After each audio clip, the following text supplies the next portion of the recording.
I went for victory. Went for victory. We are went for victory. Went for victory. സാഹിത്യ പ്രസ്ഥാനങ്ങൾ. പാട്ടുപ്രസ്ഥാനം. മലയാളത്തിലെ ആദ്യത്തെ സാഹിത്യ പ്രസ്ഥാനം പാട്ടുപ്രസ്ഥാനം. 2. പാട്ട് എന്ന സാഹിത്യ പ്രസ്ഥാനത്തിന്റെ ലക്ഷണങ്ങൾ നിർണയിച്ചിട്ടുള്ള കൃതി ലീലാതിലകം.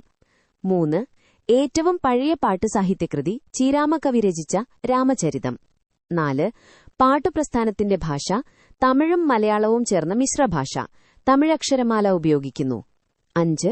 പാട്ടുകൃതികളിൽ ഉപയോഗിച്ചിരിക്കുന്ന വൃത്തം ദ്രാവിഡവൃത്തങ്ങൾ. 6.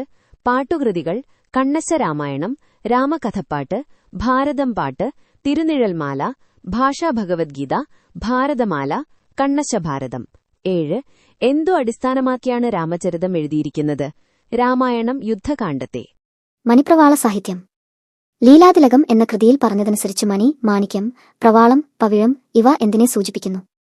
മണി മലയാളത്തെയും പ്രവാളം സംസ്കൃതത്തെയും. മണിപ്രവാളത്തിൽ ഉൾപ്പെടുന്ന 2 കാവ്യരൂപങ്ങൾ. ചമ്പു, സന്ദേശകാവ്യം. ഏറ്റവും പഴക്കം ചെന്ന മണിപ്രവാളകൃതി വൈശികതന്ത്രം.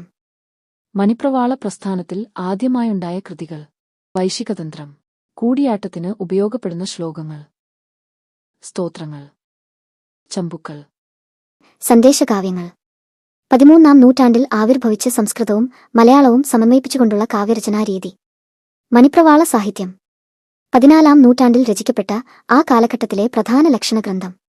ലീലാതിലകം മണിപ്രവാളത്തിലെ ആദ്യ കൃതി. വൈശികതന്ത്രം. ചമ്പുപ്രസ്ഥാനം, ഗദ്യവും പദ്യവും ചേർന്ന കാവ്യരൂപം. ചമ്പുപ്രസ്ഥാനം.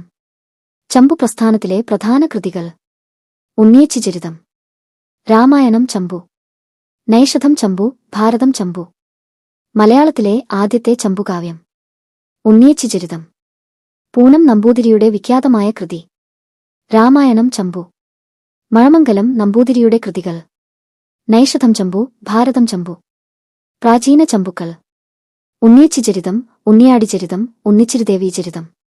ഉണ്ണിയച്ചിചരിതത്തിന്റെ കർത്താവ് ദേവൻ ശ്രീകുമാരൻ. സന്ദേശകാവ്യം. ഏറ്റവും പ്രാചീനമായ മലയാള സന്ദേശകാവ്യം ഉണ്ണുനീലി സന്ദേശം. മയൂര സന്ദേശത്തിന്റെ കർത്താവ് കേരളവർമ്മ വലിയ കോയിത്തമ്പുരാൻ. ഗരുഡ സന്ദേശത്തിന്റെ കർത്താവ് AR രാജരാജവർമ്മ. പ്രധാന സന്ദേശകാവ്യങ്ങൾ ഉണ്ണുനീലി സന്ദേശം, ഗരുഡ സന്ദേശം, ചകോര സന്ദേശം, മയൂര സന്ദേശം. കോക സന്ദേശം.